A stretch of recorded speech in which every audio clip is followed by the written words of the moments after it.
అలాగే దక్షిణామూర్తి తత్వాన్ని మన సైడ్ కొద్దిగా తక్కువగా, ఎందుకంటే చాగంటి కోటేశ్వరరావు గారు ప్రవచనాలు ఇచ్చేంతవరకు కూడా చాలా తక్కువ మందికే దక్షిణామూర్తి గురించి కానీ, దక్షిణామూర్తి స్తోత్రం ఒకటి ఉందని కానీ, అంటే కొంతమంది బ్రాహ్మిన్స్ ఇళ్లల్లో వాళ్ళు పారాయణ చేసేవాళ్ళు కానీ ఇంత విరివిగా తెలియదు.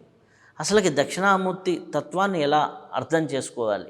దక్షిణామూర్తి తత్వం అనేది మాటలకు అందనిదండి. అందుకేనేమో ఆ ఒక్క బ్రహ్మజ్ఞానాన్ని మౌనం వ్యాఖ్యతోనే ఆయన తెలియజేశారు. మొట్టమొదట ఆ పరమేశ్వరుడి గురువుగా రావడానికి కారణమైతే బ్రహ్మమానస పుత్రులైనటువంటి సనక సనందనాథులు.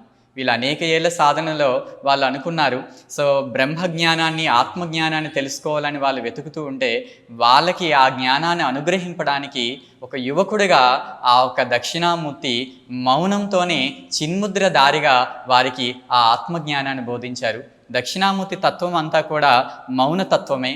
మౌనం, ధ్యానం ఈ రెండే ఆ ఒక తత్వాన్ని మనకి తెలియజేస్తూ ఉంటాయి. ఎందుకంటే మనం ఏదైనా ఒక వస్తువుని, ఫర్ ఎగ్జాంపుల్కి ఒక తియ్యని పదార్థాన్ని, ఒక లడ్డూని తీసుకొని ఈ లడ్డు కోసం నేను ఎన్ని మాటల్లో నేను వివరించినా అది మీకు అర్థం కాదు. అదే అందులో ఒక ముక్క మీకు పెట్టినప్పుడు అది తినిన తర్వాత నా మాటలు అవసరం లేదు, దాని తత్వం మీకు అర్థమైపోతుంది. వెలుతురు కోసం అనేక మాటలు చెప్పిన చీకట్లో ప్రయోజనం లేదు. ఒక దీపాన్ని వెలిగిస్తే ఆ విషయం, దాని యొక్క గొప్పతనం మీకే అర్థమవుతుంది. కాబట్టి మాటల ద్వారా వివరించలేని అనేక విషయాలు కేవలం సాధనతోని, మౌనంతోనే తెలుసుకోవచ్చు. అలాంటిదే ఆత్మజ్ఞానం కూడా. ఈ బ్రహ్మజ్ఞానం అని, ఆత్మజ్ఞానం అని మనం దేన్నైతే అంటున్నామో దానికోసం మనం ఎన్ని పుస్తకాలు చదివినా దాన్ని మనం తెలుసుకోలేము.